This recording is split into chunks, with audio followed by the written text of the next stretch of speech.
ചെമ്പനിപ്പൂ സീരിയലിന്റെ ഇനി വരാൻ വേണ്ടി പോകുന്ന ഒരു അടിപൊളി എപ്പിസോഡിന്റെ റിവ്യൂ വിശേഷമാണ് കേട്ടോ പറയുന്നത്. വീഡിയോയിലേക്ക് കടക്കുന്നതിന് മുമ്പായിട്ട് വീഡിയോ എല്ലാവരും ഒന്ന് ലൈക്ക് ചെയ്ത് ഹൈപ്പ് ചെയ്ത് കാണാൻ വേണ്ടി ശ്രമിക്കണേ. ഇന്നലെ നമ്മൾ അപ്ലോഡ് ചെയ്തതിന്റെ കണ്ടിന്യൂഷൻ ആയിട്ടുള്ള എപ്പിസോഡാണ് ഇന്ന് പറയാൻ വേണ്ടി പോകുന്നത്. അതുകൊണ്ട് തന്നെ ആ എപ്പിസോഡ് കാണാത്തവർ ആരെങ്കിലും ഉണ്ടെന്നുണ്ടെങ്കിൽ ലിങ്ക് ഞാൻ ഐക്കാർട്ടിലും അതുപോലെ പിൻ കമന്റ് ആയിട്ടും കൊടുത്തേക്കാവേ. ബാക്കി വിശേഷങ്ങൾ നോക്കാം. രേവതിയുടെ ദേഷ്യം കുറയ്ക്കാൻ വേണ്ടിയിട്ടാണ് സച്ചി അവര് പുതിയതായിട്ട് ഒരു കട്ടിൽ മേടിച്ചിട്ടുണ്ടല്ലോ, ആ കട്ടിൽ ഫുൾ കവർ ചെയ്യാൻ വേണ്ടിയിട്ട് ഒരു കൊതുവല പോലെ നെറ്റ് പോലെ ഇങ്ങനെ അടിക്കാനാണ് ഒരാളെ കൊണ്ടുവന്നിരിക്കുന്നത്. അവരെ കൊണ്ട് രേവതിയെ മുതലാളിയമ്മ എന്നൊക്കെ പറഞ്ഞിട്ട് വിളിപ്പിക്കുന്നുണ്ട്. പക്ഷെ രേവതിക്ക് അതൊന്നും അത്ര അങ്ങ് ഡൈജസ്റ്റ് ആവുന്ന കാര്യമല്ല. അത് ഏഷ്യയില്ല എന്നുള്ള കാര്യം സച്ചിക്ക് മനസ്സിലാവുന്നുണ്ട്. അയാൾ തിരികെ വന്ന് പറയുന്ന സമയത്ത് അദ്ദേഹം ആണെന്നുണ്ടെങ്കിൽ ചോദിക്കുന്നുണ്ട്, എന്തിനാ നിങ്ങൾ സ്വന്തം ഭാര്യയെ എന്നെ കൊണ്ട് മുതലാളിയമ്മ എന്ന് പറഞ്ഞ് വിളിപ്പിച്ചേ എന്നുള്ള കാര്യം. നിങ്ങൾ നിങ്ങളെ ഭാര്യയുമായിട്ട് വഴക്കിട്ട് കഴിഞ്ഞ് കഴിഞ്ഞാൽ അത് ശരിയാക്കാൻ വേണ്ടിയിട്ട് എന്താ ചെയ്യാറെന്ന് ചോദിക്കുന്നുണ്ട്.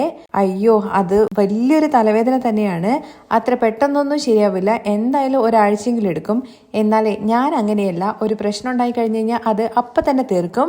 ആണോ, അതിനുള്ള വഴി എന്താന്നുള്ള കാര്യം അദ്ദേഹം ഭയങ്കര എക്സൈറ്റഡ് ആയിട്ട് ചോദിക്കുകയാണേ. അതൊക്കെ വഴിയുണ്ട്, നിങ്ങൾ എന്തായാലും പോകാൻ വേണ്ടി നോക്കുക എന്ന് പറഞ്ഞിട്ട് സച്ചി വീട്ടിലേക്ക് കയറി പോവാണ്. അയാളാണെങ്കിൽ ഇങ്ങനെ മനസ്സിൽ വിചാരിക്കുന്നുണ്ട്, അയ്യോ ആ ഐഡിയ എന്താന്നുള്ള കാര്യം പറയാണ്ടാണല്ലോ പോയെന്നൊക്കെ. തുടർന്ന് സച്ചി ഉള്ളിലേക്ക് കയറി വരുന്ന സമയത്ത് ഒരു വടിയുടെ മേലെ തുണി ചുറ്റി, എന്ന് വെച്ചാൽ വെള്ളക്കൊടി പോലെ കയ്യിൽ ഇങ്ങനെ പിടിച്ചിട്ട് പോകുന്നത് പോലെയാണ് ഉള്ളിലേക്ക് കയറി ചെല്ലുന്നത്. സച്ചി ഉള്ളിലേക്ക് കയറി വരുന്ന സമയത്ത് നമ്മുടെ രേവതി ആണെന്നുണ്ടെങ്കിൽ അദ്ദേഹം പണി കഴിഞ്ഞിട്ട് പോയതാണല്ലോ, അത് കട്ടിലിന്റെ അടിയും എല്ലായിടത്തും വൃത്തിയാക്കുന്നുണ്ട്. സച്ചി വന്ന് കയറുന്ന ഉടനെ തന്നെ രേവതി ചൂലും പിടിച്ചിട്ട് ഞാനാണോ ഭ്രാന്തിയെ പോലെ ഇവിടെ കിടന്ന് ആടുന്നത് എന്നുള്ള കാര്യം ചോദിക്കുന്നത് പോലെ സച്ചിക്ക് തോന്നുകയാണ്. സച്ചി സമാധാനം എന്ന് പറഞ്ഞിട്ട് വെള്ളക്കൊടി ഇങ്ങനെ വീശിക്കൊണ്ടിരിക്കുകയാണ്. ഇത് കണ്ട് രേവതി ചോദിക്കുന്നുണ്ട്, സച്ചേട്ടൻ എന്താ സമാധാനം എന്ന് പറയുന്നത്? ഒന്നുമില്ല, കൊതുവരെയൊക്കെ ഇട്ടല്ലോ. അതിട്ടത് കണ്ടൂടെ? ഈ വല ഇടാൻ വേണ്ടി വന്ന ആള് രേവതി എന്തെങ്കിലും പറഞ്ഞോ എന്ന് ചോദിക്കുമ്പോ പറഞ്ഞു, വല ഇട്ട് കഴിഞ്ഞതിന് ശേഷം വല ഇട്ടിട്ടുണ്ട് എന്നുള്ള കാര്യം പറഞ്ഞു. അല്ലാതെ അയാള് വേറൊന്നും പറഞ്ഞില്ലേ? അല്ല രേവതി, അയാള് മുതലാളിയമ്മ അങ്ങനെ എന്തെങ്കിലും പറഞ്ഞോ? അതിന് ഞാൻ മുതലാളിയമ്മയല്ലല്ലോ, ഇവിടെ കിടന്ന് ഉറഞ്ഞു തുള്ളുന്നവളല്ലേ. രേവതി, നീ ഇപ്പോഴും ദേഷ്യത്ത് തന്നെയാണോ? അതിന് വേണ്ടിയിട്ടല്ലേ ഞാൻ വെള്ളക്കൊടിയൊക്കെ ആയിട്ട് വന്നിരിക്കുന്നത്. പറയണമെന്നുള്ള കാര്യങ്ങളൊക്കെ പറഞ്ഞതിന് ശേഷം നിങ്ങൾ എന്താ വെള്ളക്കൊടി കാണിക്കുവാണോ? നിന്റെ ദേഷ്യം കുറയ്ക്കാൻ വേണ്ടിയിട്ട് വെള്ളക്കൊടി അല്ലാതെ പിന്നെ എനിക്ക് ചുമപ്പ് കൂടി കാണിക്കാൻ വേണ്ടി പറ്റുമോ? അല്ല സച്ചേട്ടാ, ഞാൻ എപ്പോഴാണ് നിങ്ങളുടെ അടുത്ത് ഭ്രാന്തിയെ പോലെ ആട്ടം ആടിയത്? വീട്ടിൽ ഭയങ്കര സ്നേഹത്തോട് കൂടിയിട്ട് സംസാരിച്ചിട്ട് പുറത്തു പോയിട്ട് എന്നെ ഒരു ഭ്രാന്തിയെ പോലെ ചിത്രീകരിച്ചു അല്ലേ? അതല്ല രേവതി, എന്റെ കൂടെ ട്രിപ്പിന് വന്ന ആളുമായിട്ട് സംസാരിച്ച് കുറച്ച് ജോളിയായിട്ട് സംസാരിച്ചു പോയി. അങ്ങനെ സംസാരിച്ചാലാണല്ലോ വീണ്ടും നമുക്ക് അയാൾ ട്രിപ്പ് തരുക. അതിനു വേണ്ടിയിട്ട് നിങ്ങൾ എന്നെ ഭ്രാന്തിയാക്കിയല്ലേ? ഇതൊക്കെ ഒരു ജോലിയുടെ നാക്കല്ലേ എന്ന് കരുതിയിട്ട് ഭാര്യയെ കുറിച്ചിട്ട് ഇങ്ങനെയൊക്കെയാണോ അനാവശ്യം പറയുന്നത്? രേവതി, നീ കേട്ടിട്ടില്ലേ ഈ പ്രസംഗമൊക്കെ സംസാരിക്കുന്ന ആൾക്കാർ, മോട്ടിവേഷണൽ സ്പീക്കേഴ്സ് ഒക്കെ അവരുടെ ഭാര്യ അങ്ങനെയാണ് ഇങ്ങനെയാണെന്നൊക്കെ പറഞ്ഞിട്ട് സംസാരിക്കുമല്ലോ എന്ന് കരുതിയിട്ട് അവരുടെ ഭാര്യമാർ അങ്ങനെയായിരിക്കും. അതുപോലെ ഈ TV ഷോസിലൊക്കെ കണ്ടിട്ടില്ലേ, അവരുടെ ഭാര്യ കുറിച്ച് ഓരോ കാര്യങ്ങളൊക്കെ പറഞ്ഞിട്ട് മറ്റുള്ളവരെ കൊണ്ട് ചിരിപ്പിക്കുന്നതൊക്കെ എന്ന് കരുതിയിട്ട് അവരുടെ ഭാര്യമാരൊക്കെ അങ്ങനെയാണോ?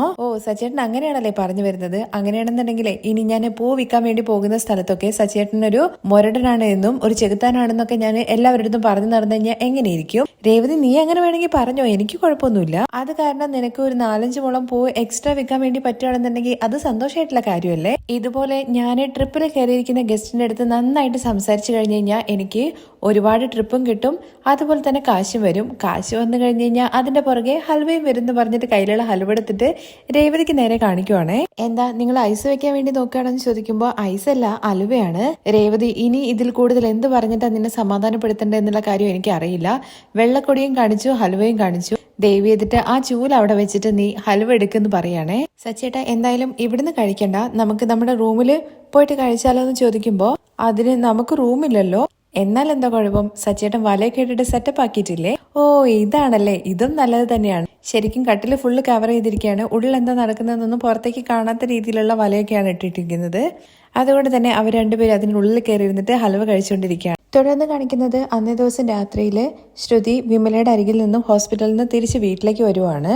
വരുമ്പോ തന്നെ ഇങ്ങനെ വിചാരിക്കുന്നുണ്ട്, ശ്രുതി എന്തായാലും ദേഷ്യത്തിലായിരിക്കും, ഈ പ്ലാന് വർക്കൗട്ട് ആയാൽ മതിയായിരുന്നു. മീരയുടെ കൂടെയാണ് ശ്രുതി ഉള്ളതെന്നുള്ള കാര്യം കള്ളമാണ് നമ്മുടെ ശ്രുതിയുടെ അടുത്ത് പറഞ്ഞിട്ടുണ്ടായിരുന്നത്. അതേസമയം തന്നെ മീരയാണെന്നുണ്ടെങ്കിൽ ഷോറൂമിലേക്ക് ശ്രുതിക്ക് അരികിലേക്ക് വരുന്നുണ്ട്. അപ്പൊ ശ്രുതി പറഞ്ഞ കാര്യം കള്ളമാണെന്നുള്ള കാര്യം ഓൾറെഡി ശ്രുതിക്ക് മനസ്സിലായിട്ടുണ്ടല്ലോ. അതിന്റെ പേരിൽ എന്തായാലും ദേഷ്യത്തിലായിരിക്കും ശ്രുതി ഉണ്ടാവുക എന്നുള്ള കാര്യം മനസ്സിൽ വിചാരിച്ചുകൊണ്ട് തന്നെയാണ് ഉള്ളിലേക്ക് കയറി വരുന്നത്.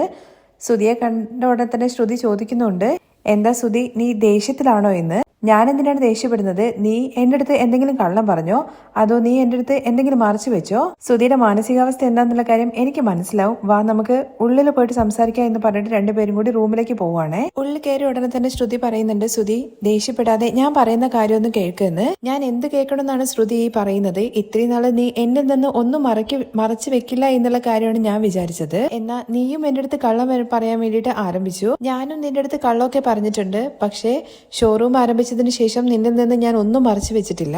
സച്ചിയുടെ ഭാര്യയുടെ സ്വർണം വിറ്റപ്പോഴും അമ്മ നിന്റെ അടുത്ത് പറയണ്ട എന്നുള്ള കാര്യം പറഞ്ഞു. എന്നിട്ടും ഞാൻ നിന്റെ അടുത്ത് പറഞ്ഞു. ഞാൻ നിന്റെ അടുത്ത് ഓപ്പൺ ആയിട്ട് ഇരിക്കുവാണ്. പക്ഷെ നീയാണെന്നുണ്ടെങ്കിൽ എന്നോട് കള്ളം പറയാൻ വേണ്ടിയിട്ട് തുടങ്ങി. ശ്രുതി, ആദ്യം ഞാൻ പറയുന്ന കാര്യമൊന്ന് നീ കേൾക്ക്. എന്താണ് ഞാൻ കേൾക്കേണ്ടത്? നീ കള്ളം പറഞ്ഞിട്ട് എവിടെയായിരുന്നു പോയിട്ടുണ്ടായിരുന്നത്? ഇത് ആദ്യത്തെ തവണയാണോ അതോ ഇതിനു മുമ്പും ഇതുപോലെ നീ പോയിട്ടുണ്ടോ എന്നൊക്കെ ചോദിക്കുമ്പോഴേക്കും, ശ്രുതി നിന്റെ ചോദ്യമൊക്കെ കഴിഞ്ഞു, ഇനി ഞാനൊന്ന് പറഞ്ഞോട്ടെ. അത് കഴിഞ്ഞിട്ട് ബാഗിൽ നിന്ന് ഒരു സാധനം എടുക്കുന്നുണ്ട്. എന്നിട്ട് ഇങ്ങോട്ട് നോക്കുമെന്ന് പറയാണ്. ശ്രുതി നോക്കുന്ന സമയത്ത് അത് ഒരു മാലയാണല്ലോ. ഇത് ഒരു സ്പെഷ്യൽ മാലയാണ്. ഞാന് കുറച്ച് ദൂരെ ഒരു സ്ഥലമുണ്ട്, അവിടെ ഒരു സ്വാമിയെ കാണാൻ വേണ്ടി പോയിട്ടുണ്ടായിരുന്നു. നിനക്ക് വേണ്ടിയിട്ട്, മറ്റൊന്നിനുമല്ല. കുറച്ചു നാളായിട്ട് ശ്രുതി ഭയങ്കര സ്ട്രെസ്ഡ് ആയിരുന്നല്ലോ. അതുകൊണ്ട് പല പല കളേഴ്സ് ഷർട്ടും കാര്യങ്ങളൊക്കെ ഇട്ടു. ഇനി ശ്രുതിക്ക് ഒന്നും വരാതിരിക്കാൻ വേണ്ടിയിട്ടും ശ്രുതിയുടെ സ്ട്രെസ് ഒക്കെ പോകാൻ വേണ്ടിയിട്ടും ഞാന് എന്റെ ഒരു ക്ലയന്റ് പറഞ്ഞിട്ടാണ് അവരെ കാണാൻ വേണ്ടി പോയിരിക്കുന്നത്. ശ്രുതിയുടെ അടുത്ത് പറഞ്ഞിട്ട് പോകണമെന്നാ വിചാരിച്ചത്. പക്ഷേ ഇത് നേരിട്ട് കൊണ്ട് തന്നിട്ട് ശ്രുതിയുടെ കയ്യിൽ തന്നിട്ട് സർപ്രൈസ് ആയിട്ട് പറയാന്ന് വിചാരിച്ചു. അതാ ഞാന് മീരയുടെ കൂടെ പോയി എന്നുള്ള കാര്യം പറഞ്ഞത്. പക്ഷെ ആ സമയത്ത് അവള് കടയിലേക്ക് വരുന്നുള്ള കാര്യം എനിക്കെങ്ങനെ അറിയുന്നത്? ഇതെല്ലാം കേട്ട ശ്രുതിയാണെന്നുണ്ടെങ്കിൽ തിരിച്ച് ശ്രുതിയുടെ അടുത്ത് ചോദിക്കുന്നുണ്ട്, അന്ന് ഞാൻ പല പല കളേഴ്സ് ഡ്രസ്സൊക്കെ ഇട്ട സമയത്ത് നിനക്ക് ഇതിലൊന്നും വിശ്വാസം ഇല്ല എന്നുള്ള കാര്യമാണെന്നല്ലോ നീ അന്ന് പറഞ്ഞിട്ടുണ്ടായിരുന്നത്. പിന്നെ എന്തിനാണ് ഇപ്പോ നീ ഈ മാല പൂജിച്ച് മേടിക്കാൻ വേണ്ടി പോയത്? ശ്രുതി, ഇപ്പോഴല്ലേ നമ്മുടെ ബിസിനസ് കുറച്ചായിട്ട് പിക്കപ്പായി വരുന്നത്. അന്ന് ആ സ്വാമി പറഞ്ഞതുപോലെ ശ്രുതി പല പല കളർ ഷർട്ടൊക്കെ ഇട്ടത് കൊണ്ടാണ് നമ്മുടെ ബിസിനസ്സിൽ കുറച്ച് ചേഞ്ചും കാര്യങ്ങളൊക്കെ വന്നതെന്ന് എനിക്കൊരു വിശ്വാസം തോന്നി. അതേസമയം തന്നെയാണ് എന്റെ ക്ലയന്റും ഇതിനെക്കുറിച്ച് സംസാരിച്ചത്. അതുകൊണ്ടാണ് ഞാൻ പോയത്. ശ്രുതി ഇത്രയും കാര്യങ്ങളൊക്കെ പറഞ്ഞിട്ട് ശ്രുതി പറയുന്നത് എനിക്കിതൊന്നും അത്ര വിശ്വസിക്കാൻ വേണ്ടി പറ്റുന്നില്ലല്ലോ. നിനക്ക് എന്നെ ശ്രുതി വിശ്വാസം ഇല്ലെന്ന് ശ്രുതി ചോദിക്കുമ്പോ നീ എന്തൊക്കെയോ മറയ്ക്കാൻ വേണ്ടിയിട്ടാണ് ഇങ്ങനെയൊക്കെ പറയുന്നതെന്നാണ് എനിക്ക് തോന്നുന്നത്. ഞാൻ അറിയാതെ നിന്റെ ലൈഫിൽ വേറെ എന്തെങ്കിലുമൊക്കെ നടക്കുന്നുണ്ടോ? അപ്പൊ ശ്രുതിക്ക് എന്നെ വിശ്വാസം ഇല്ല അല്ലേ? വിശ്വസിക്കേണ്ട. നിനക്ക് വേണ്ടിയിട്ട് ജോലിയെല്ലാം കളഞ്ഞിട്ട് അത്രയും ദൂരം പോയിട്ട് ഇത് മേടിച്ചോണ്ട് വന്ന എന്നെ പറയണം. നിനക്ക് എന്റെ മേല് അത്രയും വിശ്വാസം ഇല്ല അല്ലേ? ശ്രുതി ദേഷ്യപ്പെട്ടിട്ടാണ് ഈ കാര്യങ്ങളെല്ലാം പറയുന്നത്. ഇത് കേട്ട ശ്രുതിയാണെന്നുണ്ടെങ്കിൽ നിന്റെ മേലെ തെറ്റില്ലെന്നുണ്ടെങ്കിൽ പിന്നെ നീ എന്തിനാണ് ഇത്രയും ദേഷ്യപ്പെടുന്നത്? ഇതിൽ നിന്ന് തന്നെ മനസ്സിലാക്കിക്കൂടെ നീ എന്തോ മറയ്ക്കുന്നുണ്ട് എന്ന്? അപ്പൊ ശ്രുതിക്ക് എന്റെ മേല് വിശ്വാസം ഇല്ല അല്ലേ? ഞാൻ നിന്റെ അടുത്ത് കള്ളം പറഞ്ഞിട്ട് എവിടെ പോവാനാണ്? അത് തന്നെയാണ് എനിക്കും അറിയേണ്ടത്. കോമ്പറ്റീഷനിൽ പോയ സമയത്ത് അവിടുന്ന് ജഡ്ജസ് പറഞ്ഞിട്ടുണ്ടായിരുന്നല്ലോ, നമ്മൾ പരസ്പരം എന്തെങ്കിലും മറയ്ക്കുന്നുണ്ടെങ്കിൽ മാത്രമേ നമുക്കിടയിൽ പ്രശ്നം വരാതിരിക്കുള്ളൂ എന്നുള്ള കാര്യം. ഇപ്പൊ എന്തോ എനിക്കും അങ്ങനെ തോന്നുന്നുണ്ട്. ഇപ്പൊ ശ്രുതി, നീ എന്താ പറഞ്ഞിട്ട് വരുന്നത്? ഞാന് എന്തോ മറയ്ക്കുന്നുണ്ടോ എന്നോ, ഞാൻ എന്താ തെറ്റ് ചെയ്യുന്നുണ്ടോ, അല്ലെങ്കിൽ എനിക്ക് വേറെന്തെങ്കിലും റിലേഷൻ ഉണ്ടെന്നൊക്കെയാണോ പറഞ്ഞു വരുന്നത്? ഞാൻ അങ്ങനെയൊന്നും ചോദിച്ചിട്ട് പറഞ്ഞിട്ടില്ല. പക്ഷെ വേറെ എന്തോ ഒരു കാര്യം എന്നിൽ നിന്ന് നീ മറയ്ക്കുന്നുണ്ടോ എന്നുള്ള കാര്യമാണ് എനിക്ക് തോന്നുന്നത്. അല്ലെങ്കിലും ശ്രുതിക്ക് അങ്ങനെയൊക്കെ തോന്നും. നിനക്ക് വേണ്ടിയിട്ട് ഞാൻ ഇത്രയും ദൂരം പോയിട്ട് ഇത് മേടിച്ചോണ്ട് വന്നല്ലോ, എന്നെ പറഞ്ഞാൽ മതി. അല്ലെങ്കിലും ശ്രുതി തന്നെ ഇങ്ങനെയൊക്കെ പറയണം? എനിക്കെന്ന് വിചാരിച്ചിട്ട് ആരുമില്ല. അച്ഛനുണ്ടായിട്ടും ഇല്ലാത്തതുപോലെയാണ് ഞാൻ ജീവിക്കുന്നത്. ശ്രുതി മാത്രം മതിയെന്ന് വിചാരിച്ചിട്ട് ശ്രുതിക്ക് വേണ്ടി മാത്രമായിട്ട് ജീവിക്കുന്ന എന്നെ തന്നെ ശ്രുതി സംശയിക്കണം. നിനക്ക് വേണ്ടിയിട്ട് ഇത് വാങ്ങാനൊക്കെ വേണ്ടിയിട്ട് ഞാൻ പോയല്ലോ, ആ എന്നെ പറഞ്ഞാൽ മതി എന്നൊക്കെ പറഞ്ഞിട്ട് ആള് ഭയങ്കര കരച്ചിലാണ്. ഇതൊന്നും കണ്ടിട്ട് നമ്മുടെ ശ്രുതിക്ക് പ്രത്യേകിച്ച് ഒരു എക്സ്പ്രഷൻ ചേഞ്ച് ഒന്നും വരുന്നില്ല കേട്ടോ. നീ എന്തായാലും എന്നെ വിശ്വസിക്കണ്ട. ഞാൻ നിനക്ക് വേണ്ടി അത്രയും ദൂരം പോയതല്ലേ. ആ സ്വാമിയുടെ നമ്പർ എനിക്ക് തന്നിട്ടുണ്ട്. നിന്നെ സ്നേഹിച്ച് കല്യാണം കഴിച്ച എന്റെ വാക്ക് നീ വിശ്വസിക്കില്ല. ആരെങ്കിലും പറഞ്ഞു കഴിഞ്ഞാൽ നീ വിശ്വസിക്കും. ഞാൻ ഇപ്പൊ തന്നെ ആ സ്വാമിയെ വിളിച്ചിട്ട് നിനക്ക് തരാം. നീ തന്നെ അവരുടെ അടുത്ത് സംസാരിച്ചു നോക്കുക എന്ന് പറഞ്ഞിട്ട് ശ്രുതിയാണെങ്കിൽ നേരെ മീരയുടെ നമ്പറിലേക്ക് വിളിക്കുവാണേ. മീരയെ വിളിച്ചിട്ട്, സ്വാമി ഇന്ന് ഞാൻ നിങ്ങളുടെ അടുത്തേക്ക് വന്നിട്ടില്ലായിരുന്നോ? നിങ്ങൾ എനിക്കൊരു മാലയൊക്കെ പൂജിച്ചു തന്നു. ഇതൊന്നും കേട്ടിട്ട് മീരയ്ക്കൊന്നും മനസ്സിലാവുന്നില്ല കേട്ടോ. നീ എന്താടി കരിങ്കാലി കുരുങ്കാലി എന്നൊക്കെ പറയുന്നതെന്ന് ചോദിക്കുകയാണേ. അതേസമയം ആ ആള് തന്നെയാണ് ഞാൻ എന്റെ ഹസ്ബൻഡിന് കൊടുക്കാൻ, നിങ്ങളൊന്ന് അവരുമായിട്ട് സംസാരിക്കുമെന്ന് പറഞ്ഞിട്ട് ഫോണ് ശ്രുതിക്ക് നേരെ നീട്ടുമ്പോഴേക്കും ശ്രുതിയാണെന്നുണ്ടെങ്കിൽ ഫോൺ അങ്ങ് കട്ട് ചെയ്തിട്ട് കൈ അങ്ങ് തട്ടുവാണേ. ശ്രുതി, നീ എന്തിനാ ഇപ്പൊ ഫോൺ കട്ട് ചെയ്തത്? ഞാൻ വേണമെങ്കിൽ വീണ്ടും വിളിച്ചു തരാം എന്ന് പറഞ്ഞ് ഡയൽ ചെയ്യാൻ വേണ്ടി പോകുമ്പോഴേക്കും എനിക്ക് നിന്റെ കാര്യങ്ങൾ മറ്റൊരാൾ പറഞ്ഞിട്ട് വേണ്ട മനസ്സിലാക്കാൻ വേണ്ടിയിട്ട് ഞാൻ വിശ്വസിച്ചു എന്ന് പറയണേ. പക്ഷെ അപ്പോഴും ശ്രുതിയുടെ മുഖത്തൊരു തെളിച്ചൊന്നുമില്ല. വേണ്ട ശ്രുതി, നിനക്ക് എന്റെ മേലൊരു സംശയം വന്നില്ലേ? നാളെ ഇതുപോലെ വേറെ എന്തെങ്കിലും സംഭവം ഉണ്ടായാലേ അറ്റ്ലീസ്റ്റ് ഞാൻ ഫോൺ എടുക്കാണ്ടിരുന്നു കഴിഞ്ഞാൽ തന്നെ നിനക്ക് വീണ്ടും ഈ സംശയം വരും. അതുകൊണ്ട് ഞാൻ തന്നെ വിളിച്ചിട്ട് നിനക്ക് ഫോൺ തരാം എന്ന് പറയണേ. പക്ഷെ വേണ്ട, ഞാൻ നിന്നെ വിശ്വസിക്കുന്നു. ശരി, ഞാൻ എന്തായാലും നിന്നെ വിശ്വസിക്കുന്നു. നീ കരയൊന്നും വേണ്ട. നീ എന്റെ അടുത്ത് കള്ളം പറഞ്ഞത് എനിക്ക് ഒട്ടും സഹിക്കാൻ വേണ്ടി പറ്റിയില്ല ശ്രുതി. ഞാന് ശ്രുതിയെ സർപ്രൈസ് ചെയ്യാൻ വേണ്ടിയിട്ടാണ് കള്ളം പറഞ്ഞത്, അത് തെറ്റായി പോയോ? ശ്രുതി ഈ മാല ഇട്ട് കഴിഞ്ഞ് കഴിഞ്ഞാൽ ഉറപ്പായിട്ടും ശ്രുതിയുടെ സ്ട്രെസ് ഒക്കെ കുറയുന്നുള്ള കാര്യം ശ്രുതി പറഞ്ഞ് കേട്ട ഉടനെ തന്നെ ഞാനും കണ്ടിട്ടുണ്ട് ഒരുപാട് സെലിബ്രിറ്റീസ് ഒക്കെ ഈ മാല ഇട്ടിരിക്കുന്നത്. ഈ മാല ഇട്ട് കഴിഞ്ഞ് കഴിഞ്ഞാൽ ശ്രുതിക്ക് നല്ല കാര്യങ്ങളൊക്കെ നടക്കും, അത് മനസ്സിലാക്കാതെ എന്നൊക്കെ പറഞ്ഞിട്ട് ശ്രുതിയെ വീഴ്ത്താൻ വേണ്ടിയിട്ട് ഓരോരോ നമ്പർ ഇറക്കുവാണ് കേട്ടോ. അത് കേട്ട ശ്രുതിയാണെന്നുണ്ടെങ്കിൽ അതിനകത്ത് വീഴുന്നുണ്ട്. സോറി ശ്രുതി, സോറി എന്ന് പറയാണ്. ഇനി അടുത്ത തവണ ഇതുപോലെ എന്തെങ്കിലും സർപ്രൈസ് ചെയ്യുന്നുണ്ടെങ്കിൽ എന്റെ അടുത്ത് മുന്നേ പറയണമെന്ന് പറയണേ. ശ്രുതി എന്താ വട്ടായോ? സർപ്രൈസ് ആണെന്നുള്ള കാര്യം നേരത്തെ പറഞ്ഞു കഴിഞ്ഞാൽ പിന്നെ അതെങ്ങനെ സർപ്രൈസ് ആവുന്നത്? ഓ ശരിയാണല്ലേ. ശ്രുതിക്ക് എന്നോട് ദേഷ്യമൊന്നുമില്ലല്ലോ? ഇല്ല എന്ന് പറയുന്നുണ്ട്. എന്നാ ഈ മാലയിട്. വേണ്ട, നാളെ രാവിലെ പൂജാമുറിയിൽ വെച്ച് പൂജിച്ചതിന് ശേഷം മാലയിടാം. നീ സർപ്രൈസ് ചെയ്യാൻ വേണ്ടിയിട്ടാണല്ലോ എന്റെ അടുത്ത് കള്ളം പറഞ്ഞത്, അത് എനിക്ക് മനസ്സിലായി. Thank you Shruti, love you എന്നൊക്കെ പറഞ്ഞിട്ട് ചെന്ന് കെട്ടിപ്പിടിക്കുന്നുണ്ട്. ശ്രുതിയാണെങ്കിൽ തിരിച്ച് ലവ് യു ഒക്കെ കൊടുക്കുന്നുണ്ട്. മാലതാ ശ്രുതി, ഞാൻ ഇത് കൊണ്ടുപോയിട്ട് പൂജാമുറിയിൽ വെക്കുക എന്ന് പറഞ്ഞിട്ട് ആ മാലയും മേടിച്ചിട്ട് ശ്രുതി പുറത്തേക്ക് പോകുമ്പോഴേക്കും മീരയാണെന്നുണ്ടെങ്കിൽ ശ്രുതിയുടെ ഫോണിലേക്ക് വിളിക്കുവാണേ. നീ എന്താ ഫോൺ ചെയ്തിട്ട് കരിങ്കാലി കുരിങ്കാലി എന്നൊക്കെ പറയുന്നത് കേട്ട് എല്ലാം നീ ഒറ്റൊരുത്തി കാരണമാണ്. ഞാനിന്ന് ശ്രുതിയുടെ മുമ്പിൽ പിടിക്കപ്പെട്ടേനെ. നിന്റെ അടുത്ത് ആരാണ് ഷോറൂമിലേക്ക് വരാൻ വേണ്ടി പറഞ്ഞതെന്ന് ചോദിക്കുമ്പോൾ നോർമലി ഞാൻ നിന്നെ കാണാൻ വേണ്ടി വരുന്നത് പോലെ വന്നതാണ്. നീ എന്നെ കാണാൻ വേണ്ടി വരുന്നതിന് മുമ്പായിട്ട് എന്നെ ഫോൺ ചെയ്യണം എന്നുള്ള കാര്യം മീരയുടെ അടുത്ത് പറയുമ്പോൾ നീ എന്റെ കൂടെയാണെന്നുള്ള കാര്യം പറയുന്നതിന് മുമ്പായിട്ട് നീ എന്നെ വിളിച്ചിട്ടൊന്ന് ഇൻഫോം ചെയ്യുന്നത് നല്ലതായിരിക്കും മീര പറയുന്നുണ്ട്. വെറുതെ നീ എന്നെ ദേഷ്യം പിടിപ്പിക്കാതെ ഫോൺ വെച്ചിട്ട് പോയിക്കോ എന്ന് പറഞ്ഞിട്ട് ഫോൺ കട്ട് ചെയ്യാണ്. തുടർന്ന് പിറ്റേ ദിവസം രാവിലെയാണ് കാണിക്കുന്നത്. പൂജാമുറിയിൽ കയറിയിട്ട് ശ്രുതിയും കൂടി മാല പൂജിച്ച് അതിടാനുള്ള പരിപാടിയാണ്. പുറത്ത് നിന്നുകൊണ്ട് ചന്ദ്രയും അതുപോലെ തന്നെ രവി ഇതെല്ലാം നോക്കുന്നുണ്ട്. സച്ചി രേവതിയാണെന്നുണ്ടെങ്കിൽ ഭക്ഷണം എടുത്ത് വെച്ചതുകൊണ്ട് തന്നെ ഭക്ഷണം കഴിക്കാൻ വേണ്ടിയിട്ട് എല്ലാവരും വിളിക്കുമ്പോൾ ചന്ദ്രയാണെന്നുണ്ടെങ്കിൽ ശ്രുതി വരട്ടെ എന്നിട്ട് എല്ലാവരും കഴിച്ചാൽ മതി എന്ന് പറയണേ. എന്താ അവൻ വന്നിട്ട് പ്ലേറ്റ് കഴുകി തന്നിട്ടാണോ എല്ലാവരും കഴിക്കേണ്ടതെന്ന് ചോദിക്കുമ്പോഴേക്കും രാവിലെ തന്നെ രവിയേട്ട അവന്റെ അടുത്ത് ആരംഭിക്കേണ്ട എന്നുള്ള കാര്യം പറഞ്ഞേക്ക്. പിന്നെ എന്താണ് അവൻ എന്താ അവിടെ പരിപാടി എന്നുള്ള കാര്യം ചോദിച്ചുകൊണ്ടാണ് സച്ചി പൂജാമുറിയിലേക്ക് എന്തി നോക്കുന്നത്. അപ്പോഴാണെങ്കിൽ അവിടെ പൂജയൊക്കെ ചെയ്തിട്ട് ആള് കഴുത്തിൽ മാലയൊക്കെ ഇട്ട് ഭയങ്കര പ്രാർത്ഥനയാണ്. കാണുമ്പോ അച്ഛന ഇവനെന്താ ശബരിമലയ്ക്ക് പോകാൻ വേണ്ടി പോകുന്നുണ്ടോ എന്ന് ചോദിക്കുകയാണെ. ഇല്ലടാ, അത് കരിങ്കാലി മാലയാണ്. ഓ, ഒരു കരിങ്കാലി വേറൊരു മാല ഇടുന്നു എന്നുള്ള അതിനും ചുമ്മാ കളിയാക്കുന്ന രീതിയിൽ സംസാരിക്കുന്നുണ്ട് സച്ചി. ഇത് കേട്ട ഉടനെ തന്നെ ശ്രുതി അങ്കിൾ സച്ചിയുടെ അടുത്ത് ശ്രുതിയെ കളിയാക്കണ്ട എന്നുള്ള കാര്യം പറഞ്ഞേക്കെന്ന് പറയുന്നുണ്ട്. ശ്രുതി അങ്ങനെ പറഞ്ഞാലെങ്കിലും രവി എന്തെങ്കിലും പറയും സച്ചിയുടെ അടുത്തെന്ന് വിചാരിച്ചിട്ടാണ്. പക്ഷെ ചമ്മി പോവാണേ. സച്ചി നീ പോയിട്ട് ഭക്ഷണം കഴിക്കാൻ വേണ്ടി നോക്കുക എന്ന് പറഞ്ഞിട്ട് സച്ചി അങ്ങ് പറഞ്ഞു വിടുവാണേ. അപ്പോഴേക്കും ശ്രുതി പറയുന്നുണ്ട്, ശ്രുതി അവന്റെ കാര്യം വിട്ടേക്ക്, നമ്മള് ഓരോ ദിവസം വളർന്നുകൊണ്ടിരിക്കുകയാണല്ലോ. എന്റെ വളർച്ച കണ്ടിട്ട് അവന് അസൂയ എന്ന് പറയുമ്പോഴേക്കും അത് ശരി തന്നെയാണ്, നീ വളർന്ന് അങ്ങ് ഫാനുമ്പ് തട്ടിയല്ലോ. സച്ചി മതി, നീ പോയിട്ട് കഴിക്കാൻ നോക്കുക എന്ന് പറഞ്ഞ് രവി അവിടെ നിന്ന് പറഞ്ഞിരിക്കുമ്പോഴേക്കും പുറത്തുനിന്ന് ഒരാള് വിളിക്കുന്നുണ്ട്. ശബ്ദം കേട്ട് സച്ചി പോയി നോക്കുമ്പോ നമ്മുടെ കലാവധി നാട്ടിൽ നിന്ന് പച്ചക്കറികളും പീനട്ടും കാര്യങ്ങളൊക്കെ അയച്ചതാണ്. സാധാരണയായിട്ട് ഒരു ചാക്കാണല്ലോ അയക്കാറ്, ഇത് 4 ചാക്കുണ്ടല്ലോ എന്ന് ചന്ദ്ര ചോദിക്കുന്ന സമയത്ത് ഇപ്പോ വീട്ടില് ആൾക്കാരുടെ എണ്ണം കൂടിയില്ലേ, 4 ചാക്ക് ഇങ്ങോട്ട് അയക്കും, ബാക്കിയെല്ലാം കടയിൽ കൊണ്ടുപോയിട്ട് വിൽക്കും. പിന്നെ അധ്വാനിക്കുന്ന ആൾക്കാർക്ക് പൈസ കൊടുക്കണ്ടേ, അവർക്ക് അതിനുള്ള ഫലവും കിട്ടണ്ടേ, പിന്നെ വിൽക്കാതിരിക്കാൻ വേണ്ടി പറ്റുമോ? എല്ലാം നിനക്ക് ഇങ്ങോട്ട് കൊടുത്തു വിടണോ? എനിക്ക് കൊടുത്തു വിടൊന്നും വേണ്ട, വിറ്റ് കഴിഞ്ഞ് കഴിഞ്ഞാല് കാശ് നന്നായിട്ട് കിട്ടുമല്ലോ, അതില് കുറച്ച് കാശ് ഇങ്ങോട്ട് അയച്ചു തന്നൂടെ? അവിടെ അവര് തനിയല്ലേ ഉള്ളത്, അവർക്ക് ഇതിന് മാത്രം എന്ത് ചെലവാന്നൊക്കെ ചോദിക്കുമ്പോഴേക്കും വയസ്സായ കാലത്ത് അമ്മ അധ്വാനിച്ചിട്ട് നിനക്ക് പണം അയച്ചു തരണോ? അല്ലേ ചന്ദ്രേ, നീ എന്നെങ്കിലും 1 രൂപയെങ്കിലും എന്റെ അമ്മയ്ക്ക് കൊടുത്തിട്ടുണ്ടോ? അമ്മ ആഗ്രഹത്തോട് കൂടിയിട്ട് ഇങ്ങോട്ട് ഓരോ സാധനങ്ങൾ അയച്ചു തന്നതാണ്, അതിലും നീ കുറ്റം കണ്ടുപിടിക്കാൻ വേണ്ടി നോക്കുകയാണോ ചന്ദ്രൻ എന്നൊക്കെ ചോദിച്ചിട്ട് രവി ഭയങ്കരമായിട്ട് റേസ് ആവുന്നുണ്ട്. പക്ഷെ സച്ചിയാണെന്നുണ്ടെങ്കിൽ അച്ഛ വിട്ടേക്ക് അച്ഛ, ഇവരെന്താ ആദ്യമായിട്ടാണ് ഇങ്ങനെയൊക്കെ സംസാരിക്കുന്നത്, അച്ഛൻ വെറുതെ ടെൻഷൻ ആവണ്ട. അതിനകത്ത് നിന്ന് കടലയൊക്കെ എടുത്തിട്ട് മണത്ത് നോക്കുന്നുണ്ട് സച്ചി. ഇത് നോക്ക അച്ഛ, നമ്മുടെ തോട്ടത്തിലേക്ക് കൊണ്ടുവന്ന ആ ഒരു സ്മെല്ലല്ലേ എന്ന് ചോദിക്കുമ്പോൾ ഇത് നമ്മുടെ മണ്ണിനകത്ത് ഉണ്ടായതല്ലേടെ എന്ന് ഭയങ്കര സന്തോഷത്തോട് കൂടിയിട്ടാണ് രവി പറയുന്നത്. അച്ഛ, ഇത് 4-5 ചാക്കുണ്ടല്ലോ, ഇത് തീരണമെന്നെങ്കിൽ എന്തായാലും 4-5 മാസം എടുക്കുമല്ലോ, ബാക്കി വേസ്റ്റ് ആയി പോയില്ലേ എന്ന് ശ്രീകാന്ത് ചോദിക്കുമ്പോൾ അതിന് ഇതെല്ലാം കൂടി നമ്മളാണോ തിന്നാൻ വേണ്ടി പോകുന്നത്, ഒരു ചാക്കിലെ സാധനങ്ങൾ ഇവിടെ വെച്ചിട്ട് ബാക്കി അറിയുന്നവർക്ക് കൊടുക്കാം എന്ന് പറയുകയാണെ. ഇത് കേട്ട ഉടനെ തന്നെ ചന്ദ്ര വെറുതെ കൊടുക്കാനോ എന്ന് ചോദിക്കുകയാണെ. പിന്നെ അറിയുന്നവർക്ക് ഇത് കൊടുത്തിട്ട് പണം വാങ്ങാൻ വേണ്ടി പറ്റുമോ? അല്ല, നമുക്കിത് പച്ചക്കറി കടയിൽ എവിടെയെങ്കിലും കൊണ്ടുകൊടുത്തിട്ട് പൈസ മേടിച്ചൂടെ എന്നാണ് ചന്ദ്ര ചോദിക്കുന്നത്. അതിനു വേണ്ടിയിട്ടാണോ അമ്മ ഈ സാധനങ്ങളൊക്കെ ഇങ്ങോട്ട് അയച്ചു തന്നിരിക്കുന്നത്? ഇങ്ങനെ തോട്ടത്തിൽ വിളയുന്ന സാധനങ്ങളെല്ലാം കാശാക്കണമെന്ന് അമ്മ ഒരിക്കലും വിചാരിക്കില്ല. അമ്മ എപ്പോഴും ആഗ്രഹിക്കുന്നത് കുറച്ച് എല്ലാവരുടെ കയ്യിലും എത്തണം എന്നുള്ള കാര്യത്തെ കുറിച്ചാണ്. അത് ശരിയാണ് അച്ഛാ, അച്ഛമ്മ എപ്പോഴും അങ്ങനെ തന്നെ ചിന്തിക്കുന്നത്. പാതി സാധനങ്ങൾ വിറ്റിട്ട് ബാക്കി നമുക്ക് അറിയുന്നവർക്ക് കൊടുക്കും. അത് എന്തിനാന്നുള്ള കാര്യത്തെ കുറിച്ച് ഞാൻ അച്ഛമ്മയുടെ അടുത്ത് ചോദിക്കുന്ന സമയത്ത് അച്ഛമ്മ പറയും, എടാ സച്ചി, അമ്മയ്ക്ക് ഈ മണ്ണിൽ വിളയുന്ന സാധനങ്ങളെല്ലാം ലോകത്തുള്ള എല്ലാവർക്കും സ്വന്തമാണ് എന്നും വ്യാപാരം കഴിഞ്ഞു കഴിഞ്ഞാൽ നമുക്ക് ആവശ്യമുള്ള എടുത്തിട്ട് ബാക്കിയെല്ലാം ബാക്കിയുള്ളവർക്ക് കൊടുക്കണം, അപ്പോഴേ സ്വന്തവും അതുപോലെ തന്നെ പുണ്യവും വളരുള്ളൂ. ഇത് കേട്ട് ചന്ദ്രയുടെ അടുത്ത് ചോദിക്കുന്നുണ്ട്, അവൻ പറഞ്ഞ കാര്യം കേട്ടോ, നീ എന്റെ അമ്മ ചിന്തിക്കുന്നതും നീ ചിന്തിക്കുന്നതുമായിട്ട് എത്രത്തോളം വ്യത്യാസം ഉണ്ടെന്നുള്ള കാര്യം മനസ്സിലായോ? ശ്രീകാന്ത്, നമുക്കും ഇതിനകത്ത് കുറച്ച് എടുക്കാം, എന്നിട്ട് എന്റെ വീട്ടിൽ കൊടുക്കണം. അമ്മയ്ക്ക് കടല ഭയങ്കര ഇഷ്ടമാണെന്ന് പറയുന്നുണ്ട് വർഷ.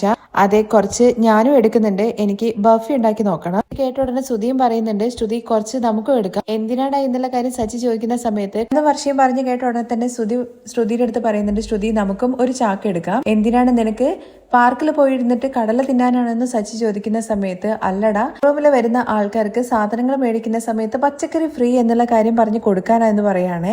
ഇത് കേട്ട ഉടനെ തന്നെ സച്ചിയും എല്ലാവരും ചിരിക്കുവാണ്. പച്ചക്കറി ഫ്രീ ആയിട്ട് കൊടുക്കാൻ വേണ്ടിയിട്ട് എന്താ പലചരക്ക് കടയാണോ നടത്തുന്നത്? ഇത്രയും നാളായിട്ട് നീ വ്യാപാരത്തെ കുറിച്ച് എന്താടാ പഠിച്ചത്? ഇതാണോടാ നിന്റെ വ്യാപാര തന്ത്രം? എടാ, കടല വേണമെന്ന് വിചാരിക്കുന്ന ആൾക്കാര് ചിലപ്പോ ഫ്രിഡ്ജും ടി വി ഒക്കെ മേടിക്കുമല്ലോ. അച്ഛ, ഇവൻ എന്താ അച്ഛ ഇത്രയും വലിയ മണ്ടനായി പോയത്? അച്ഛൻ എന്തായാലും ഇവനെ പഠിപ്പിച്ച കാശെല്ലാം വെറുതെ ആയിപ്പോയി. ഇവനെയാണല്ലോ അച്ഛൻ പഠിപ്പിച്ചത്. നീ എന്തിനാണ് അങ്ങനെയൊക്കെ വിചാരിക്കുന്നത്? ഞങ്ങൾ എന്തെങ്കിലുമൊക്കെ ചെയ്തോളാം. ശ്രുതി, നിനക്ക് വേണ്ടതെന്ന് ചോദിക്കുമ്പോൾ ആ വേണം, എനിക്ക് കുറച്ച് മീരയ്ക്ക് കൊടുക്കണം, പിന്നെ എന്റെ ക്ലയൻസിനും കൊടുക്കണം എന്നുള്ള കാര്യം കേട്ട ഉടനെ സച്ചി ചോദിക്കുന്നത്, നീയും മേക്കപ്പ് ചെയ്യുന്ന ആൾക്കാർക്ക് കടല ഫ്രീ ആയിട്ട് കൊടുക്കാൻ വേണ്ടി പോവാണോ? രേവതി, നിന്റെ ഭർത്താവിന്റെ അടുത്ത് ഒരാൾ സംസാരിക്കുന്നതിന്റെ അടുത്ത് കുറുകെ സംസാരിക്കാതിരിക്കാൻ വേണ്ടി പറ എന്ന് പറയുമ്പോൾ സച്ചിയേട്ടാ നിങ്ങളൊന്നും മിണ്ടാതിരിക്കുന്നു പറയാണ്. രേവതി, നീയും നിനക്ക് എത്ര വേണ്ടെന്ന് വെച്ചാൽ എടുത്തോളാൻ വേണ്ടിയിട്ട് രവി പറഞ്ഞ കേട്ട ഉടനെ തന്നെ, അത് നിങ്ങൾ പറയൊന്നും വേണ്ട, അല്ലെങ്കിലും അവൾ എടുത്തോളും, എന്നിട്ട് നേരെ അവളെ വീട്ടിൽ കൊണ്ടേ കൊടുക്കും. അവളുടെ അമ്മയും ബാക്കിയുള്ളവരൊക്കെ പൂക്കിടുന്ന സമയത്ത് കടല കുറിച്ചുകൊണ്ടിരിക്കുന്നു പറയണേ. എന്റെ വീട്ടിലേക്ക് കൊടുക്കേണ്ട ആവശ്യമൊന്നുമില്ല, അങ്ങനെ കടല കുറിച്ചിട്ട് പൂക്കിടുന്ന അവസ്ഥയൊന്നും ഞങ്ങൾക്കില്ല എന്ന് പറയാണ്. നീ ഇങ്ങനെ രേവതി കൊടുക്കില്ല എന്നുള്ള കാര്യം പറയാം. നീ വേണമെങ്കിൽ നിന്റെ വീട്ടിലേക്ക് കൊടുക്കാണ്ടിരുന്നോ, പക്ഷെ എന്റെ ഭാര്യ വീട്ടിലേക്ക് ഞാൻ കൊടുക്കുക തന്നെ ചെയ്യും. അച്ഛ, ഞാനും കുറച്ച് എടുക്കും, അവിടെ ഷെഡിലുള്ള ആൾക്കാർക്ക് കൊടുക്കണം. പിന്നെ രവിയേട്ട, എനിക്കും കുറച്ച് വേണം, എനിക്ക് ബാമയ്ക്ക് കുറച്ച് കൊടുക്കണം, അതുപോലെ തന്നെ എന്റെ ഡാൻസ് ക്ലാസ്സിലെ സ്റ്റുഡൻസിനും കൊടുക്കണം. അവര് ഡാൻസ് കളിക്കുന്ന സമയത്ത് കടല കഴിച്ചു കഴിഞ്ഞാൽ നന്നായിരിക്കും. അച്ഛ, ഇവർക്ക് കൂടുതൽ എടുക്കണമെന്നുണ്ടെങ്കിൽ അത് എടുത്തോണ്ട് പോവാൻ വേണ്ടി പറ, അല്ലാണ്ട് ചുമ്മാ ഓരോരോ കാര്യങ്ങൾ പറയാൻ വേണ്ടി നിൽക്കണ്ടെന്ന് പറഞ്ഞേക്ക്. സച്ചിയേട്ടാ, ഞാനും കുറച്ച് എടുത്തോട്ടെ. നീയല്ലേ ഇപ്പൊ വേണ്ടെന്ന് പറഞ്ഞതെന്ന് ചന്ദ്ര ചോദിക്കുമ്പോ, എന്റെ വീട്ടിലേക്കല്ല, ആദിക്ക് കൊടുക്കാൻ വേണ്ടിയിട്ടാണ്. അത് കേട്ടുടനെ നമ്മുടെ ശ്രുതിക്ക് ടെൻഷൻ ആവുകയാണ്. അത് ശരിയാണ്, എന്തായാലും ആദിക്ക് നന്നായിട്ട് ഇഷ്ടമാണല്ലോ കടല. നമ്മൾ അവരെ കണ്ടിട്ട് കുറച്ച് നാളായല്ലോ, എന്തായാലും നമുക്ക് ഇന്ന് പോയിട്ട് കണ്ടിട്ട് വരാം എന്ന് സച്ചി പറയുന്നുണ്ട്. ഞാൻ വേഗം പോയിട്ട് പൂവൊക്കെ കൊടുത്തിട്ട് വരാം, നമുക്ക് പോയിട്ട് കണ്ടുവരാം എന്ന് രേവതി പറയുമ്പോഴേക്കും, അപ്പൊ വീട്ടിലെ ജോലിയൊക്കെ ആരാ ചെയ്യാന്ന് ചോദിച്ചിട്ട് ചന്ദ്ര രേവതിക്ക് അരികിലേക്ക് ചെല്ലുന്നുണ്ട്. അമ്മ പേടിക്കൊന്നും വേണ്ട, വീട്ടിലെ എല്ലാ കാര്യങ്ങളും തീർത്ത് വെച്ചിട്ട് ഞാൻ പോവുള്ളൂ, വരും നമുക്ക് എല്ലാവർക്കും ഭക്ഷണം കഴിക്കാം എന്ന് പറഞ്ഞിട്ട് അവരെല്ലാരും വിളിക്കുകയാണ് രേവതി. അവരെല്ലാവരും ഭക്ഷണം കഴിക്കാൻ വേണ്ടി പോകുന്നുണ്ടെങ്കിലും നമ്മുടെ ശ്രുതിക്ക് ടെൻഷൻ ആവുകയാണ് കേട്ടോ. കാരണം അവര് ഹോസ്പിറ്റലിലല്ലേ ഉള്ളത്. സച്ചിൻ രേവതി അവിടെ പോയി കഴിഞ്ഞു കഴിഞ്ഞാൽ സുഖമില്ലാത്ത ഹോസ്പിറ്റലാണെന്നുള്ള കാര്യം അവരറിയല്ലോ. അതിനെക്കുറിച്ച് ഇങ്ങനെ ഓർത്ത് നിൽക്കുവാണ്. എങ്കിൽ റൂമിൽ പോയിട്ട് വിമലയുടെ ഫോണിലേക്ക് വിളിക്കുകയാണ്. ആദ്യമാണ് ഫോൺ എടുക്കുന്നത്. അമ്മയെന്ന് പറഞ്ഞ് വിളിക്കുമ്പോഴേക്കും ആദി, നീ സുഖമായിട്ടിരിക്കുന്നതെന്ന് ചോദിക്കുകയാണ്. എനിക്ക് കുഴപ്പമൊന്നുമില്ല, അമ്മമ്മയ്ക്കാണ് സുഖമില്ലാത്തത്, അമ്മമ്മ എപ്പോഴും ഉറങ്ങിക്കൊണ്ടേ ഇരിക്കുവാണ്, അത് കുറച്ച് ദിവസത്തിനുള്ളിൽ തന്നെ ശരിയാകും മോനെ, നീ ടെൻഷൻ ആവൊന്നും വേണ്ട. അമ്മ ഇവിടെ വന്നിട്ട് അമ്മമ്മയെ നോക്കാൻ വേണ്ടി പറയുമ്പോ, ഇവിടെ അമ്മയ്ക്ക് കുറച്ച് ജോലിയുണ്ട് മോനെ, അതെല്ലാം തീർത്തിട്ട് അമ്മ അങ്ങോട്ടേക്ക് വരൂ കേട്ടോ. നീ അമ്മമ്മ പറയുന്ന കാര്യങ്ങളെല്ലാം കേട്ടിട്ട് നല്ല കുട്ടിയായിട്ട് അവിടെ ഇരിക്കണം എന്നൊക്കെ പറയുമ്പോൾ ആ ശരി അമ്മയെന്ന് പറയുന്നുണ്ട്. അത് കഴിഞ്ഞിട്ട് വിമലയുടെ കയ്യിലേക്ക് ഫോൺ കൊടുക്കാൻ വേണ്ടിയിട്ട് ശ്രുതി പറയാണ്. ഫോൺ എടുത്ത ഉടനെ തന്നെ വിമലയുടെ അടുത്ത് എങ്ങനെയുണ്ടെന്നൊക്കെ ചോദിക്കുന്നുണ്ട്. അമ്മയെ നോക്കാൻ വേണ്ടിയിട്ട് ആ നഴ്സ് സ്ഥിരമായിട്ട് വരുന്നില്ലെന്ന് ചോദിക്കുമ്പോൾ അവള് വരുന്നുണ്ട്, അത് മാത്രമാണ് ഇപ്പോൾ ഒരു ആശ്വാസം. ഞാനൊരു പ്രധാനപ്പെട്ട കാര്യം പറയാൻ വേണ്ടിയിട്ടാണ് അമ്മയെ വിളിച്ചത്. സച്ചിയും രേവതിയും കൂടി ചേർന്നിട്ട് അങ്ങോട്ടേക്ക് വരുന്നുണ്ടെന്ന് പറയാണേ. അവരെന്തിനാണ് ഇങ്ങോട്ട് വരുന്നതെന്ന് വിമല ചോദിക്കുമ്പോൾ ആദിയെ കാണാൻ വേണ്ടിയിട്ടാണ്. എന്ത് പറയാനാ, എല്ലാം എന്റെ സമയം എന്ന് പറഞ്ഞാൽ മതിയല്ലോ. ആദിയെ കാണാൻ വേണ്ടിയിട്ടാണ് അവര് വരുന്നത്. അച്ഛമ്മ വീട്ടിൽ നിന്ന് കുറച്ച് കടല കൊടുത്ത് വിട്ടിട്ടുണ്ട്, അത് തരാൻ വേണ്ടിയിട്ടാണ് അവര് അങ്ങോട്ടേക്ക് വരുന്നത്. അവര് വരുന്ന സമയത്ത് ആദിയെ അവരുടെ കൺമുമ്പിൽ ഉണ്ടാവാൻ വേണ്ടി പാടില്ല. അവിടെ അടുത്ത് ഒരു ആന്റിയുടെ വീട് പറയുന്നുണ്ട്, അവിടെ കൊണ്ടുവിടാനാണ് പറയുന്നത്. അതെന്തിനാണെന്ന് ചോദിക്കുമ്പോൾ അവര് ആദിയെ ദത്തെടുക്കാനുള്ള പദ്ധതിയിലാണുള്ളത്. അതുകൊണ്ട് തന്നെ ഒരിക്കലും ആദി അവരുടെ മുമ്പിൽ ചെന്ന് പെടാൻ വേണ്ടി പാടില്ല. ഞാൻ പറയുന്നത് പോലെ തന്നെ ചെയ്താൽ മതി. അവര് വന്നു കഴിഞ്ഞ് കഴിഞ്ഞാൽ ആദ്യം എവിടെ എന്നുള്ള കാര്യം ചോദിക്കില്ലേ, ഏതെങ്കിലും റിലേറ്റീവിന്റെ വീട്ടിൽ പോയി എന്നുള്ള കാര്യം പറഞ്ഞാൽ മതി. ഇനി ഇത്തവണ എന്റെ നല്ലതിനെന്ന് പറഞ്ഞിട്ട് അമ്മ വെറുതെ ഓരോരോ വീട്ടിത്തരങ്ങള് അവരുടെ മുമ്പിൽ വിളമ്പാൻ വേണ്ടി നിൽക്കണ്ട. ഇനി അങ്ങോട്ട് വരാത്ത രീതിയിൽ അവരുടെ അടുത്ത് പറഞ്ഞ് അവിടുന്ന് അയച്ചോണെന്നൊക്കെ പറയണേ. ശരി, ഞാൻ നോക്കിക്കോളാം എന്ന് പറഞ്ഞിട്ട് വിമല ഫോൺ വെക്കുകയാണ്. അത് കഴിഞ്ഞ് നമ്മുടെ ശ്രീകാന്ത് ആണെന്നുണ്ടെങ്കിൽ കടല വെച്ചിട്ട് ബഫി ഉണ്ടാക്കിക്കൊണ്ടിരിക്കുകയാണ്. ഉണ്ടാക്കിയിട്ടത് വർഷയ്ക്ക് കൊടുക്കുന്നുണ്ട്. വർഷയാണെന്നുണ്ടെങ്കിൽ രേവതിയെ വിളിച്ചിട്ട് ഇത് കഴിച്ചു നോക്കാൻ വേണ്ടി പറയാണ്. അങ്ങനെ ഭയങ്കര ടേസ്റ്റ് ഉള്ളതുകൊണ്ട് തന്നെ എങ്ങനെ ഉണ്ടാക്കിയെന്നുള്ള കാര്യങ്ങളെ കുറിച്ചൊക്കെ ശ്രീകാന്തിന്റെ അടുത്ത് ചോദിക്കുന്നുണ്ട്. വർഷയാണെങ്കിൽ സംസാരിക്കുന്ന സമയത്ത് രേവതിയുടെ തോളിൽ ഇങ്ങനെ കൈയൊക്കെ വെച്ചിട്ടാണ് സംസാരിക്കുന്നത്. ശ്രീകാന്തെ, നമുക്ക് ഇതൊരു ബിസിനസ് ആക്കിയാലോ? എന്ത് ബിസിനസ്? നമുക്ക് ബർഫി ഉണ്ടാക്കിയിട്ട് കൊണ്ടുപോയി വിറ്റാലോ. ഇവിടെ നമ്മുടെ നാട്ടിലൊക്കെ ഫോറിൻ ചോക്ലേറ്റ്സ് ഒക്കെയാണ് എല്ലാവരും കഴിക്കുന്നത്. നമ്മുടെ നാട്ടിലുള്ള ബർഫി അതുപോലത്തെ സ്വീറ്റ്സ് ഒന്നും ഇവിടെ ആരും കഴിക്കുന്നേ ഇല്ല. എന്നിട്ടാണോ നമ്മൾ കൊണ്ടുപോയിട്ട് ഇനിയിപ്പോ വേറെ ഉണ്ടാക്കാൻ വേണ്ടി പോകുന്നത്? നമ്മുടെ നാട്ടിൽ സെയിൽ ആയില്ലെങ്കിൽ എന്താ ശ്രീകാന്തെ പ്രശ്നം? നമുക്ക് ഇവിടുന്ന് എക്സ്പോർട്ട് ചെയ്യാം. ഫോറിൻ കൺട്രീസിലൊക്കെ നമ്മൾ ഇവിടെ 10 രൂപയ്ക്ക് വിൽക്കുന്നത് നമുക്ക് അവിടെ 500 രൂപയ്ക്ക് വിൽക്കാൻ വേണ്ടി പറ്റും. അതെന്തായാലും വർഷം പറഞ്ഞ കാര്യം സത്യം തന്നെയാണ്. നമുക്ക് ആദ്യം റെസ്റ്റോറന്റ് ആരംഭിക്കാം, അതിനുശേഷം ഈ കാര്യങ്ങളൊക്കെ നോക്കാം. അച്ചിയും അതുപോലെ രേവതിയും കൂടി ചേർന്നിട്ട് ആദ്യം കാണാൻ വേണ്ടി പോകുന്നുണ്ടല്ലോ, അവർക്ക് വേണ്ടിയിട്ട് ഫുൾ എടുത്തോളാൻ വേണ്ടിയിട്ടാണ് ശ്രീകാന്ത് പറയുന്നത്. അതൊന്നും വേണ്ട, കുറച്ച് മതി എന്ന് പറഞ്ഞു കേൾക്കുമ്പോൾ അല്ല ആ കുഞ്ഞു കുട്ടിയല്ലേ, അവർക്ക് മൊത്തം എടുത്തിട്ട് പോയിക്കോളാൻ വേണ്ടിയിട്ടാണ് ശ്രീകാന്ത് പറയുന്നത്. അപ്പോഴേക്കും ചന്തയെന്ന് വിളിച്ചിട്ട് ചന്ദ്ര അവിടുന്ന് വരുന്ന ശബ്ദം കേൾക്കുമ്പോഴേക്കും രേവതിയുടെ അടുത്ത് നേരെ ഇപ്പുറത്തെ സൈഡിലേക്ക് നിന്നിട്ട് വർഷമാണെങ്കിൽ അടിയുണ്ടാക്കാൻ വേണ്ടി തുടങ്ങുവാണേ. ഇവർക്കൊക്കെ എന്തിനാണ് കൊടുക്കുന്നത്? ഇത് നമ്മൾ ഉണ്ടാക്കിയതല്ലേ, അവർക്ക് കൊടുക്കേണ്ട കാര്യമൊന്നുമില്ല. പിന്നെ എന്തെങ്കിലും വേണമെങ്കിൽ ഒരെണ്ണം ടേസ്റ്റോട്ടെ ചെയ്തോട്ടെ എന്ന് വിചാരിച്ചിട്ട് കൊടുത്തു കഴിഞ്ഞാൽ അതിനും അഹങ്കാരമാണെന്നൊക്കെ ചോദിക്കുമ്പോൾ ഞങ്ങൾക്ക് എന്തായാലും നിങ്ങളതൊന്നും ആവശ്യമില്ല, ഞങ്ങൾക്ക് ഇവിടെ ഞങ്ങളുടെ പങ്കുണ്ടെന്നൊക്കെ ചന്ദ്ര പറയണേ. ഇവര് വേറെ ആരെയോ കാണാൻ വേണ്ടി പോകുന്നതിന് എന്തിനാണ് നമ്മളെടുത്തിട്ട് ഉണ്ടാക്കിയ സാധനങ്ങളൊക്കെ കൊടുക്കുന്നത് ചോദിച്ചിട്ട് ഭയങ്കര അടിയാണ് കേട്ടോ. അത് കണ്ടിട്ട് ഇങ്ങനെ രസിച്ച് നിൽക്കുവാണ് നമ്മുടെ ചന്ദ്ര. ശ്രീകാന്ത്, നമ്മൾ ഇവിടുന്ന് ഡിസ്റ്റൻസ് ഇവരുമായിട്ട് കീപ്പ് ചെയ്യണം എന്നുള്ള കാര്യം പറഞ്ഞതല്ലേ, ഞങ്ങളും അതുപോലെ തന്നെയാണ്. നിങ്ങളുടെ ഒരു തേങ്ങാക്കൊല എനിക്ക് വേണ്ടെന്ന് രേവതി. നീ എന്താടി അവരടുത്ത് ശബ്ദം ഉയർത്തി സംസാരിക്കുന്നത്? ഇവരടുത്ത് മര്യാദയ്ക്ക് സംസാരം പറഞ്ഞേക്ക് അമ്മയെന്ന് പറയുമ്പോ പിന്നെ നീ വലിയ മഹാറാണിയല്ലേ, നിന്റെ മുമ്പിൽ കൈകെട്ടി സംസാരിക്കണല്ലോ, നീ അങ്ങോട്ടേക്ക് പോയിക്കോ എന്ന് പറഞ്ഞ് രേവതി അങ്ങ് ആട്ടി പറഞ്ഞു വിടുവാണേ. പക്ഷേ നീ പറഞ്ഞത് കറക്റ്റ് ആണ്, ഇവര് ആർക്കെങ്കിലും ഒക്കെ കൊണ്ടുപോയിട്ട് ദാനം ചെയ്യും. ശരി അമ്മ, അതൊക്കെ വിട്ടേക്ക്. അമ്മ ഇത് ടേസ്റ്റ് നോക്കുന്നു പറഞ്ഞിട്ട് ആ ബഫി എടുത്തിട്ട് ചന്ദ്രയ്ക്കും കൊടുക്കുവാണ് ശ്രീകാന്ത്. അത് കഴിച്ചിട്ട് നല്ല ടേസ്റ്റ് ഉണ്ടെന്ന് ചന്ദ്ര പറയുകയും നമുക്കിതൊരു വ്യാപാരമായിട്ട് തുടങ്ങിയാലോ എന്നൊക്കെ ചോദിക്കുന്നുണ്ട്. ഇതിനെക്കുറിച്ച് തന്നെയാണ് ആന്റി ഞാനും സംസാരിച്ചുകൊണ്ടിരുന്നത്. എന്തായാലും ശ്രീകാന്ത് എനിക്കും കുറച്ച് തരണം കേട്ടോ, ഞാൻ ബാമയെ കാണാൻ വേണ്ടി പോവാണ്, അവൾ നന്നായിട്ട് കഴിക്കും. ശരി അമ്മയെന്ന് പറഞ്ഞിട്ട് ഒരു പാത്രത്തിലാക്കി കൊടുക്കുന്നുണ്ട് കേട്ടോ ബർഫി. ശ്രീകാന്തിന്റെ കയ്യിൽ നിന്ന് ആ പാത്രം മേടിച്ചിട്ട് ഞാൻ പോയിട്ട് വരാം. പിന്നെ വർഷേ, നീ ഇപ്പോഴാണ് ശരിയായ രീതിയിൽ നടക്കുന്നത്, ഇതുപോലെ തന്നെ ഓരോരുത്തർ വെക്കേണ്ടടുത്ത് വെക്കണം. അതൊക്കെ ശരി, ഞാൻ നോക്കിക്കോളാം ആന്റി. വർഷ അവിടുന്ന് ചന്ദ്രയുടെ അടുത്ത് പൊക്കോളാൻ വേണ്ടി പറയുന്നുണ്ട്. ചന്ദ്ര പോയി കഴിഞ്ഞ ഉടനെ തന്നെ രേവതിയാണെന്നുണ്ടെങ്കിൽ വന്നിട്ട് വർഷയെ കെട്ടിപ്പിടിക്കുകയാണേ. വർഷ, ഞാൻ കുറച്ച് ഓവറായിട്ട് സംസാരിച്ചു പോയി ചേച്ചി, ഞാനും കുറച്ച് ഓവറായി. അപ്പോഴേക്ക് ശ്രീകാന്ത് ആണെന്നുണ്ടെങ്കിൽ അമ്മ പോയോ എന്ന് ഒന്നും കൂടി കൺഫേം ചെയ്യാൻ വേണ്ടിയിട്ട് പോയി നോക്കുന്നുണ്ട്. തിരിച്ചു വന്നതിന് ശേഷം പറയുന്നുണ്ട്, നിങ്ങൾ രണ്ടുപേരും കൂടി എന്റെ അടുത്ത് ബർഫി ബിസിനസ് ചെയ്യാൻ വേണ്ടി പറഞ്ഞല്ലോ, അതുപോലെ തന്നെ എനിക്ക് നിങ്ങളുടെ അടുത്ത് ഒരു കാര്യം പറയാനുള്ളൂ, നിങ്ങൾക്ക് രണ്ടുപേർക്ക് നന്നായിട്ട് അഭിനയിക്കാൻ വേണ്ടി പോകാം. എന്തൊരു അഭിനയാണ്! അതൊക്കെ ശരി തന്നെയാണ്, എത്ര നാൾ വരെയെന്ന് അറിയില്ല. എന്നാണോ അമ്മ ഈ സത്യം തിരിച്ചറിയുന്നത് അന്ന് നമ്മളെ രണ്ടുപേരെയും ചട്ടിയിലിട്ട് വട ചുടുന്നത് പോലെ ചുട്ടെടുക്കുമെന്ന് പറയാണ്. അങ്ങനെയൊന്നും ഒരിക്കലും നടക്കില്ല. നിങ്ങൾ പറഞ്ഞതുകൊണ്ട് മാത്രമാണ് ഈ ആക്ടിംഗ് ഒക്കെ, അല്ലാതെ ഞാൻ ഒരിക്കലും ആളെ ഭയപ്പെടാനൊന്നും പോകുന്നില്ല. ഓവറായിട്ട് സംസാരിച്ചു കഴിഞ്ഞു കഴിഞ്ഞാലുണ്ടല്ലോ, കറണ്ട് ചൂടാക്കിയിട്ട് ഞാൻ അവരുടെ മുഖത്തങ്ങ് വെച്ചു കൊടുക്കും. ഇത് കേട്ട് ശ്രീകാന്ത് പറയുന്നുണ്ട്, പക്ഷേ അത് എന്റെ അമ്മയാണെന്ന്. അതെ, എന്റെ അമ്മയാണെന്നുണ്ടെങ്കിലും ശരിയായിട്ടുള്ള രീതിയിലല്ലെങ്കിൽ ഞാൻ അത് ചെയ്യും. ഇത് കേട്ട് രണ്ടുപേരും ഇങ്ങനെ നോക്കി നിൽക്കുന്ന രംഗത്തോട് കൂടിയിട്ടാണ് എപ്പിസോഡിന്റെ റിവ്യൂ അവസാനിക്കുന്നത്. ബാക്കി വിശേഷങ്ങൾ കേൾക്കാൻ താല്പര്യമുണ്ടെന്നുണ്ടെങ്കിൽ നെക്സ്റ്റ് എപ്പിസോഡിൽ നിന്ന് കമന്റ് ചെയ്തേക്കണം. വീഡിയോ ലൈക്ക് ചെയ്യാനും ഹൈപ്പ് ചെയ്യാനും അതുപോലെ ചാനൽ ഒന്ന് സബ്സ്ക്രൈബ് ചെയ്ത് സപ്പോർട്ട് ചെയ്യാനും മറക്കല്ലേ.